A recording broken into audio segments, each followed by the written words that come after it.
디모데서는 바울의 제자요 아들이라고 표현되는 아들 같은 디모데라고 표현할 만큼 바울의 사랑을 많이 입었고 가르침을 받고 신실하게 사역하는 이러한 사람이었습니다. 에베소 교회 초대 감독이라고도 하고 또 다양한 여러 가지 역사 속에서 그 이름이 드러나는 어떻게 보면 순결한 지도자로서의 표상 같은 모습이기도 합니다. 어려서부터 유니게와 로이스로부터 말씀을 배운 것으로서 알려져 있는데 그 말씀 가운데서 특별히 균형 잡힌 이 목회자로서 목회 서신이기도 한데 신앙의 균형을 이루고 성숙한 모습을 보이라고 권면하고 있는 모습을 봅니다. 그런데 이 서신이 디모데에게 보냈지만 그러나 신약의 정경으로 채택된 이유는 디모데 한 사람에게만 필요한 것이 아니라는 것입니다. 이 같은 내용이 교회를 향한 바울의 기대 그리고 소망을 그대로 서신 속에서 표현하고 있기 때문에 그렇고 이것은 곧 주님의 마음, 주님의 자격 기준, 주님께서 세우고자 하는 교회의 가장 전형적인 교회의 모습, 그리스도의 인격이 삶 속에서 나타나는 교회 공동체의 모습을 지향하고 있기 때문에 성경 속에서도 굉장히 중요한 위치를 차지하고 있습니다. 에베소서가 사실 교회를 지칭하고 있고 교회의 그 공동체에 대해서 구체적인 그의 그 위상에 대해서 이야기하고 있다면 디모데서를 통해서는 교회 안에 구성원들이 어떻게 믿음을 가지고 살아가야 될 것인가, 그들의 최종적으로 목표하는 지향점이 무엇인가를 잘 보여주는, 그래서 지도자로서 모든 이에게 모범을 보이라 이렇게 말하고 있습니다. 그 말은 결국 이 지도자의 모습이 온 교회의 모습이 되도록 가르치고 인도하고 지도하라는 그러한 메시지가 있다는 것이죠. 그런 면에서 궁극적으로는 디모데에게 영적인 성숙을 이야기하고 있지만 이것은 창세기 1장 1절에 나타나는 하나님께서 천지 만물을 창조하실 때 보시기에 좋았더라 하셨던 그 하나님의 마음이 흡족한 교회의 모습과 그리고 성도들의 모습에 대해서 이야기하고 있다는 사실을 우리는 인식하면서 오늘 본문을 보면서 같이 은혜를 나누고자 합니다. 이 사진을 찍든지 이렇게 그림을 그리는 걸 보면 가장 기본적인 것을 이제 미술학원에서 가르치면 무조건 사물의 정야성을 보는 것도 중요하지만 전체 그림에서 이 구도를 중요하게 여깁니다. 그래서 어느 위치에 어디 있는가. 사진을 찍을 때도 예를 들어서 이 가운데 그 피사체를 집중을 하고 보지만 그러나 어떤 사진들은 중심에 있는 것이 오히려 이상한 모습이 있습니다. 정면을 바라볼 때는 뭐지만 어느 한쪽을 바라보는데 그 한쪽 앞에 여유가 없이 양쪽이 균형 잡히게 똑같다. 그러면 그것은 사실은 센터에 있어서 균형인 것 같지만 사실은 균형이 아니죠. 그래서 가장 기본적인 부분은 그가 바라보는 쪽, 예를 들어서 정면을 바라보는 게 아니라면 그가 바라보는 쪽에 여유를 조금 더 두고 이렇게 그 각도를 구도를 잡는 거죠. TV 드라마라든지 모든 것을 이렇게 볼 때 특별히 보면 이 TV에 보면 그 배우들의 얼굴을 클로즈업해서 크게 보는 경향이 있습니다. 그럴 때 특별히 어떤 중요한 장면 또는 표정 연기 이런 것을 할 때 클로즈업을 하는데 이렇게 보면서 이렇게 그 광고책에서 이제 분석해 놓은 걸 보니까 클로즈업을 하는데 표정 연기를 가장 잘 보이게 하는 각도는 이 머리 부분이 살짝 잘리게 화면에 딱 나오게 만드는 게 가장 중요하다고 합니다. 머리 위까지 다 보이면 시선이 분산된다는 것이죠. 그래서 그 안에 꽉 차도록 만드는 게 촬영 기술이다 이렇게 얘기를. 그러니까 결국 전체적으로 보면 이 어색하지 않은 어떠한 조화, 하모니라고 하죠. 그런 것들이 배경과 피사체와 이런 것들을 잘 맞추는 것처럼. 그래서 이 뭐 예술적인 작품도 그렇습니다. 교회 안에 옛날에 중세에 스테인드 글래스를 해놓은 것을 보면 참 아름답죠. 그 색깔과 이런 것들이 참 조화롭게 되어 있는 모습을 보면서 우리는 그냥 단순히 조형물이라고 하지 아니하고 이것을 승화시켜서 예술이다 이렇게까지 말하기가 합니다. 이런 것들은 다 어떤 면에서 보면 굉장한 조화를 이루고 있는 것을 볼 수가 있습니다. 그런데 하나님께서 천지 만물을 창조하시면서 보시기에 좋았더라 이렇게 말씀을 하는데 이 좋다라는 말이 이 히브리 말로는 토브라는 단어를 사용을 했는데 이것은 모든 것이 균형과 조화를 이루고 있는 상태를 말한다. 히브리 언어 사전에는 그렇게 표현하고 있습니다. 그러니까 하나님께서 천지 만물을 창조하셨고 모든 날 매 날에 보시기에 좋았더라 보시기에 좋았더라 설명하는 것이 창조하신 것들이 균형과 조화가 잘 이루어져 있는 것. 죄는 뭡니까? 죄는 그런 면에서 보면 이 균형과 조화가 깨어진 상태가 바로 죄입니다. 하나님께서 만드신 창조에서 가장 선한 영역 가운데 있는 것 가운데서 선하지 않은 것이 들어와서 그 균형을 깨뜨려 버린 것이 죄요. 그 죄의 결과는 성경은 사망이라고 말하는 것이죠. 그런 면에서 일부 신학자들은 그런 얘기합니다. 우주의 가장 기본적인 구성 원리는 이 조화의 원리다 이렇게 말합니다. 그리고 그것은 또한 우리 인생의 원리이기도 하다 이렇게 설명하기도 합니다. 균형과 조화를 잘 이루는 것. 그래서 우리는 이것이 개인적으로 들어올 때는 신앙 인격이죠. 신앙 인격이 조화롭게 진행이 되는 것. 그래서 가지고 있는 지식과 지혜와 그리고 건강과 이 모든 것들이 균형과 조화를 잘 이룰 때 우리는 건강한 삶이라 사회적인 위치도 균형이 있고 어떤 부분에도 치우치지 않는 그래서 우리 속담에서는 그런 게 있어요. 둥글둥글한 조약돌 같은 그러한 모습을 이야기하기도 합니다. 어찌됐든 성경에서는 바로 그런 면에서 하나님의 완전하심을 닮은 것 이것이 보시기에 좋았다라는 것이고 그것이 균형이 완벽한 것. 우리는 최종적인 목표를 어디에 둡니까? 예수 그리스도의 성숙한 인격을 말합니다. 그래서 최종 목표는 우리가 예수님을 닮은 모습, 작은 예수로서의 모습으로 하나님 앞에 서게 되는 것, 또 작은 예수로서 세상 가운데서 하나님 나라를 이루는 것. 사실 우리의 개인적인 목표고 공동체의 목표는 어떻습니까? 바로 이 같은 그 같은 목적을 이루기 위해서 하나님께서 일일이 불러 모으신 그리고 그 불러 모으심은 만세전부터 택정함을 입은 그 사람들의 모임이라. 그래서 교회 공동체와 그리고 우리 개인의 그 삶의 연결이 우리가 있는데 그 연결 속에서는 다양한 모습이 있습니다. 그 연결 속에서 가정이 있고 그리고 우리가 속한 여러 가지 사회적인 공동체가 있죠. 사람들은 그렇게 생각합니다. 교회 밖으로 나가니까 세상이니까 라고 생각을 하는데 그러나 어떤 면에서 보면 이 교회와 가정과 이것이 최종적인 주체가 될 수 있고 그 안에 모든 것들은 교회와 가정 안에서 그러니까 궁극적으로는 하나님 나라를 이루도록 하기 위한 그러니까 큰 교회를 위한 만들기 위한 여러 가지 삶의 방향들이 개인적으로는 가정을 꾸미기도 하고 나가서 생업활동을 위해서 사회생활을 하기도 하고 이런 것들이 연결이 된다는 것입니다. 그래서 궁극적으로는 모든 것이 사회든 가정이든 교회로 귀속이 되는 것을 우리는 생각해 보는 거죠. 그래서 우리는 생각할 때 교회와 가정과 그 개인이 가정과 또 교회와 그리고 나가서는 세상 이렇게 표현하는데 성경적인 입장에서 보면 그게 아니라는 거죠. 궁극적으로는 교회에서 세상으로 나가는 것처럼 보이지만 또 한편으로는 이 모든 세상이 하나님의 세계, 하나님의 세계여 예배하는 교회. 그래서 지역을 변화시키는 것을 도시를 변화시키는 하나님의 나라화시키는 그러한 일들을 하는 것. 땅끝까지 복음을 증인이 되라는 것은 바로 그런 면에서 세계를 하나님께서 창조하신 이 온전한 이 토부의 형식으로 만드는 것, 토부의 형태로 안정시키고 또 하나님의 거룩한 이 영향력 그리고 다스리심이 있는 것으로 만드는 것. 그래서 우주적인 교회는 그런 면에서 모든 세상을 포함하는 교회라 이렇게까지 설명하시는 분들이 있습니다. 성경은 어떻게 보면 그런 면에서 이야기를 하고 있죠. 그래서 디모데에게 보내는 이 서신 속에서 그는 실제적으로 삶 속에서 그의 삶이 어때야 될 것인가. 일단 교회 안에서 그런 것들이 완성이 되고 그리고 아울리치로 밖에 나가서 이런 세상을 변화시키는 그래서 그 변화된 세상이 최종적으로는 하나님의 마음에 합한 하나님의 보시기 좋은 그저 자연스러움이 아니라 하나님의 명령이 순전하게 시행이 되는 그러한 교회의 모습으로 만들라고 하시는 것이 바로 하나님의 사람들의 이 땅에 있어서의 사명이라는 것을 우리는 기억하실 수 있게 되길 바랍니다. 디모데에게 서신을 보내지만 이 디모데에서 전해보면 데살로니가 교회가 꽤 칭찬받는 교회요.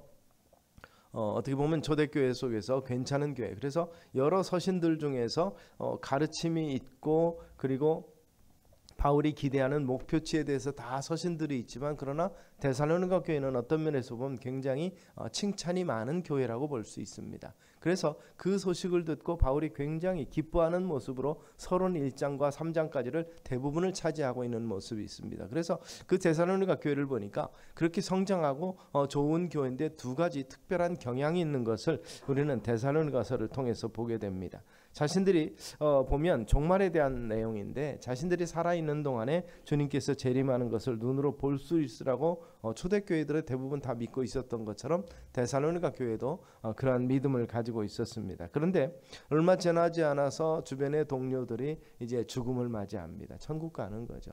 이 죽음을 맞이하는 모습을 보면서 걱정과 염려가 생겨서 예수님의 재림을 보지 못하고 죽은 사람들은 어떻게 되나라는 근심하게 됩니다. 그리고 또 우리 스스로도 예수님 오신다고 분명히 약속하셨는데 이 마라나타의 신앙을 가지고 있지만 그러나 그 전에 우리가 죽으면 우리는 어떻게 되는가에 대한 염려들이 있습니다.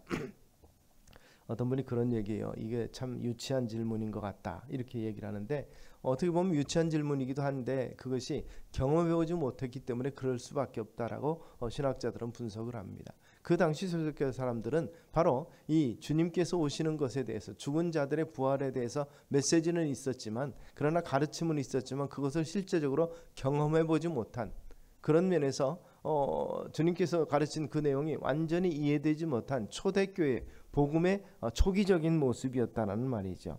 그래서 처음 믿는 사람들이 즉 이방에서 믿는 사람들 유대 안에 있었지만 그러나 이 부분에 대해서는 율법과 전혀 다른 부분이기 때문에 유대인들에게도 처음이요 이방인들에게도 처음인 것이 바로 이 종말에 관한 것이라는 것을 그래서 먼저 믿은 사람들의 예를 찾을 수 없기 때문에 그들은 혼돈을 일으킬 수밖에 없었다는 것이죠.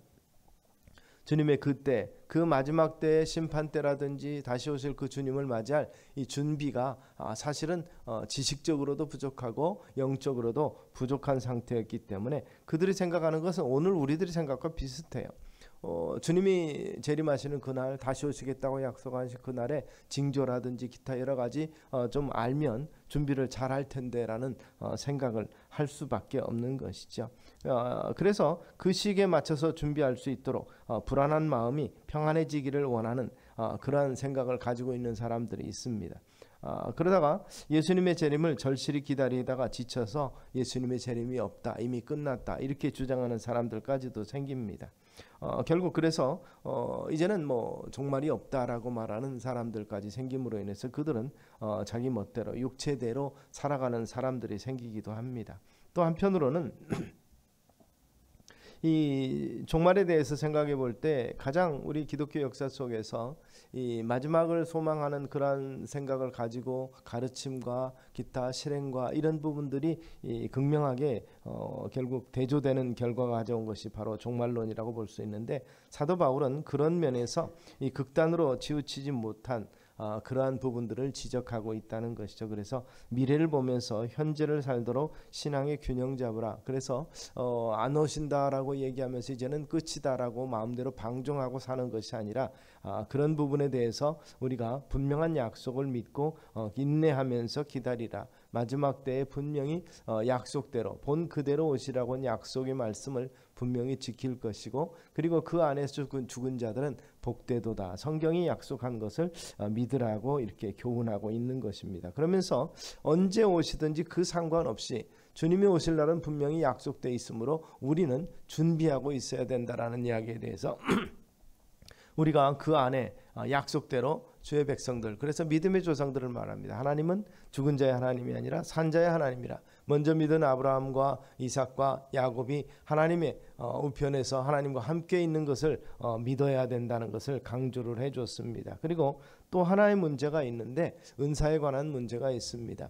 그래서 뜨겁게 기도하고 찬양하면서 열심을 가지고 있는데 문제는 가진 바 각자의 은사가 최고인 것으로 생각해서 너무 거기에 매혹된 것도 있고 그리고 한편으로는 그렇게 부작용이 나타나는 게 막 방언하고 여러 가지 연하는 모습을 보면서 사모하는 마음속에서 유혹받습니다. 그래서 방언을 흉내내는 사람들도 있고 그것을 통역한다면서 자기 의사대로 행하는 사람들이 있고 그리고 예언을 하면서 예언하는 사람도 있는가 하면 그 예언을 어떻게 보면 사이비로 자기 의도를 섞어서 예언인 것처럼 모방하는 사람들, 이러한 사람들이 생기니까 그런 면에서 무슨 문제가 생기냐면 절제하게 하는 그런 움직임이 생깁니다. 그래서 뜨겁게 사역하고 헌신하며 뜨거운 기도 제목이 나타나기도 하고, 우리 한국에서도 초대교회 부흥운동은 회개운동에서 시작이 됩니다. 부흥 집회를 할 때 자기 죄를 가슴을 치면서 회개하는, 메시지에 찔려서 회개하고 그 회개를 용납하고 함께 뜨겁게 기도하며 위로하며 격려하는 모습이 사실 기도의 모습이었는데, 초대교회 모습도 그와 같다가 점점 이것이 문제가 되기 시작합니다. 결국 은사에 대해서 너무 한쪽으로 치우친 부분들을 하다 보니까 계획된 것, 준비된 것, 특별히 정제화된 것, 이런 것들 외에는 모든 것을 부인하고 부정하는 움직임들이 있습니다. 그래서 방언을 거부하고 예언을 거부하는 이런 신비적인 것이라고 몰아붙이면서 교회에 어떻게 보면 성령의 사역에 대해서 통제하고자 하는 움직임이 있었던 것도 사실입니다. 바로 이런 면에서 교회가 두 가지로 예수님의 재림에 관한, 종말에 관한 문제와 그리고 은사에 관한 문제로 여러 가지로 갈등이 있는 모습들을 우리가 발견하게 되는 것이죠. 그래서 데살로니가전서 5장 19절과 20절에 보면 성령을 소멸하지 말며 예언을 멸시하지 말고 범사해야 하려 좋은 것을 취하고 악은 어떤 모양으로 버리라, 이렇게 말하면서, 즉 범사해야 하려 좋은 것을 취하라, 이렇게 말하고 있습니다. 성령 은사를 사모하고 그 능력을 구하되 미혹하는 영에 속지 않도록, 그래서 항상 조심하라, 그는 그렇게 권면합니다. 이 말이 주는 의미는 뭡니까? 하나님의 특별한 은혜, 은사도 균형 잡히게 지혜롭게 그것을 활용해야 되는데, 그래서 고린도전서를 통해서는 다양한 은사를 언급하면서 믿음과 소망과 사랑을 이야기하고, 모든 것이 가능할지라도 사랑이 없으면 아무 의미가 없다는 것을 이렇게 고린도전서 13장을 통해서 메시지로 주고 있는 모습을 보게 되는 것입니다. 그래서 우리가 살펴보면 신앙생활을 하면서 넘어지는 것, 시험 드는 것, 극단적인 경향으로 흐르기 때문에 문제가 된다는 것이죠. 예수님의 재림을 간절히 소망하는 것까지는 좋지만 거기에 모든 희망을 두고 망연히 그날만을 손꼽아 기다리면서 아무것도 안 하는 것. 그래서 이 종말을 기다리는 특별히 이단의 집단들이 그렇죠. 자기들끼리 모여서 종말을 예비한다 그러면서 집단으로 모여서 아무것도 안 하고 그러면서 거기 미혹하는 자들은 어떻습니까? 마지막 때 가서는 아무 필요도 없으니까 재물을 내게 다 바쳐라. 그래서 우리 공동체를 만들고 거기서 주님의 재림을 기다리자 그러면서 자기들의 배를 채우는 그러한 특별한, 그래서 거기서 이탈하고자 하는 사람에게 린치를 가하거나 특별히 폭력을 가해서 뭔가 자기들의 그 비밀이 새어나가지 않도록 만드는 이상 종교 집단들이 생기는 것들을 볼 수가 있습니다. 그런데 이 바울은 성경을 통해서 교훈하는 것을 분명하게 이야기합니다. 내일 일은 내일로 염려하라는 마태복음의 말씀을 근거해서 하루하루를 충실히 살아가는데 주님 오실 날을 예비하고 준비하고 준비하는 상태에서는 근심이 없다는 것이죠. 물론 어떻게 완벽하게 준비할 것인가에 대해서는 우리가 사실 쉽지가 않습니다. 그러나 미래에 대한 소망과 믿음이 없다면 말 그대로 우리는 하루살이의 삶을 살아갈 수밖에 없는 것이죠. 내일이 없다는 것, 내일이 뭐냐? 내일에 대해서 우리가 준비하지 못하는 부분이 될 수 있는 것입니다. 그런 면에서 참된 신앙을 살아가는 데 있어서 우리 성령님의 능력을 힘는 것은 어떻게 보면 필수적이죠. 성령의 은총을 구하고 성령 은사를 열망하고 성령의 능력에 사로잡혀 살아가는 것이 미래의 소망입니다. 그런데 미래를 준비한다면서 아무것도 풀어놓고 결국 이제는 의미 없는 것 같아요. 세상 모든 것은 다 의미 없다 그래서 어느 한쪽에만 치우치는 이상 이 이단 집단 같은 그러한 모습들이 발견되기도 하는 건데, 우리 교회는 그런 면에서 미래에 대한, 종말에 대한 경건한 태도를 유지하고, 그리고 오늘을 살아갈 때 미래를 위해서 오늘을 다 포기하라는 것이 아니라 오늘 충실히 살아가면서 오늘 거룩한 인격을 만들어가면서 미래를 준비한다는 사실을 사도 바울은 강조하고 있는 것입니다. 필요한 것은 사도 바울은 데살로니가를 통해서도 하는 것도 여기서도 그렇게 이야기합니다. 오직 말과 행실과 사랑과 믿음과 정절에 있어서 믿는 자에게 본이 되라는 것입니다. 이런 부분에 대해서 교회 안에서 온전한 신앙과 또 믿음과 행위가 균형 잡히는 모습이 말세를 기다리는 많은 사람들에게 소망을 주고 희망을 주는 것이라는 것이죠. 그래서 지도자된 디모데가 바로 그런 모습을 보이는 것처럼 선생된 너희가 이런 표현을 쓰기도 하는데, 먼저 믿은 자들이 나중에 복음을 영접하고 그리스도 안에서 새롭게 믿음을 시작하는 자들에게 갈 길을 제시해 주는, 그래서 선진들이 없기 때문에 갈 바를 알지 못하고 우왕좌왕했던 초기의 데살로니가 교회 같은 그러한 모습이 아니라 이제 완벽한 모습으로, 어떻게 보면 온전한 모습으로 미래를 제시하는 그러한 균형 잡힌 신앙에 대해서 디모데에게 권고하고 있다는 것이죠. 성령 연사를 사모하고 그 능력을 구하되 미혹하는 영에 속지 않는 모습. 그래서 여기서는 믿는 자에게, 모든 믿는 자에게 본이 되는 것, 그래서 그 본이 되기 위해서 해야 될 일에 대해서는 13절에서 읽는 것과 권하는 것과 가르치는 것에 전념하라. 이래서 말씀을 배우고 말씀 안에서 정말 이 말씀의 지식과 그 지식을 통해서 성령께서 주시는 바 그 지혜를 얻는데 열심을 내라는 이러한 교훈이 이 속에 있습니다. 그런 면에서 필요한 것은 내게 좋은 것을 선택한다는 것이죠. 이 선택하는 것도 지혜죠. 바로 그런 부분에 선택을 내가 한다라고 생각할 수 있는데, 중요한 것은 이 선택하는 데 있어서 성령의 역할이 중요하다는 것이죠. 모든 것들이 통합되고 균형과 조화를 이루는 부분을 이야기하는데, 모든 것이 다 필요한데 주님의 재림에 대한 사모하는 마음도 필요하고, 하루하루를 신실하게 살아가는 태도도 필요하고, 성령을 사모해서 그분을 향해서 부르짖는 그 믿음도 필요하다는 것입니다. 또 어떤 때는 침묵할 때도 필요하다고 생각하는 것이죠. 냉철하게 분별하는 것도 필요합니다. 부르짖어 기도하는 것도 필요하고, 침묵 가운데서 묵상하는 것도 필요하다는 것이죠. 결국 기도 중에 하나님의 영감을 기다리는 것 또한 필요한 것. 이 모든 부분에 대해서 사도 바울은 하나하나 짚어서 이야기합니다. 이 모든 것 하나도 그것이 우선되니까 그것만 하라는 것이 아니라, 그런 면에서 디모데에게는 모든 부분에서 균형과 조화가 필요하다는 것을 가르치고 있습니다. 그래서 데살로니가 교인들에게 편지를 쓰면서는 이렇게 말했었습니다. 주의 말씀이 너희에게로부터 마게도냐와 아가야에 들릴 뿐 아니라 하나님을 향하는 너희 믿음의 소문이 각처에 퍼졌으므로 우리는 아무 말도 할 것이 없노라.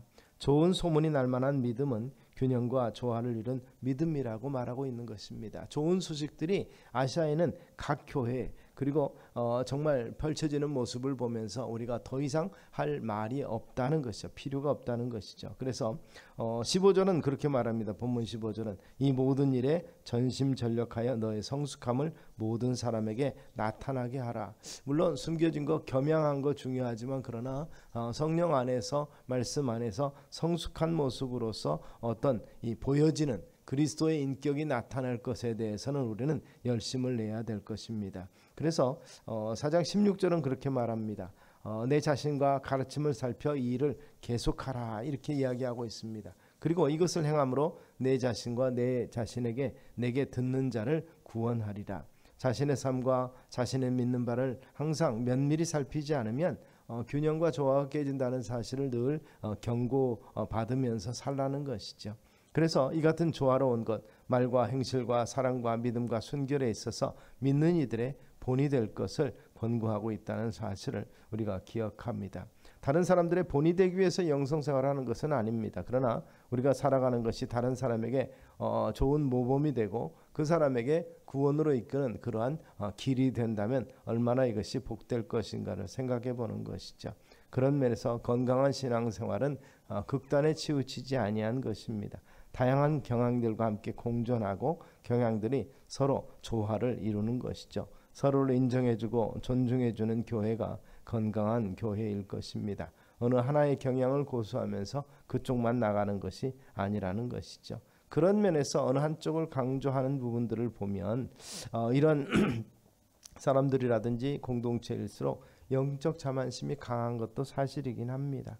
자신만 거룩하고 자신만 바르고 자신만이 정도를 걷고 있다고 생각합니다. 그리고 다른 것들은 다른 것이 아니라 틀렸다고, 오류라고 생각할 수가 있는 것이죠. 그런 면에서 건강한 체질을 가진 균형과 조화를 이루한 교회와 믿음 생활 되시기를 소망합니다. 그래서 어떠한 모습으로 은사를 체험하고 어떠한 모습으로 섬기든지 간에 그 섬김을 인정하는 것, 그리고 다른 경향들을 만나서 배움이 있는 그러한 신앙생활의 조화가 함께 이루어질 수 있게 되기를 소망합니다.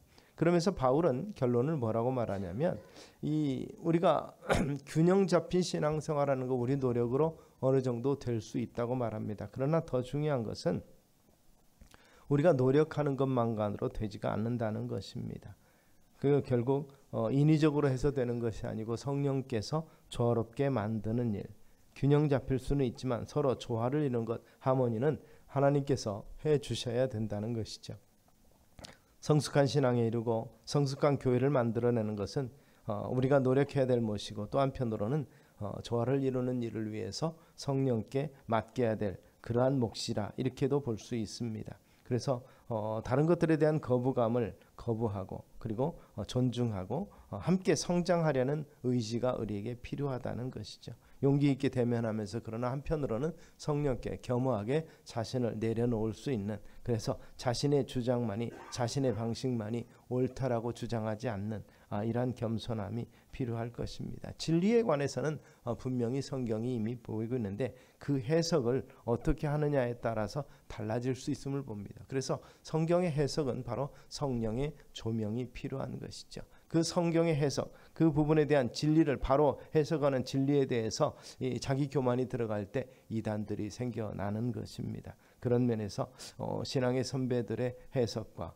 그리고 전문적으로 어떻게 보면 이 전문가라고 볼 수 있는 이 목양자들, 또 훈련받은 사람들에 의해서 가르침을 받는 것이 매우 중요한 의미가 있다는 것이죠. 물론 이 말씀 배우는 것이 굉장히 중요하고 또 진리라는 것이 중요합니다. 그래서 이단들이 하는 가장 어떻게 보면 쉽게 사람들을 미혹하는 방법으로서 성경에 대해서 알고 있느냐, 성경 공부를 하자라고 접근을 합니다. 성경 공부를 하는 것은 자기 교회 안에서 충분합니다.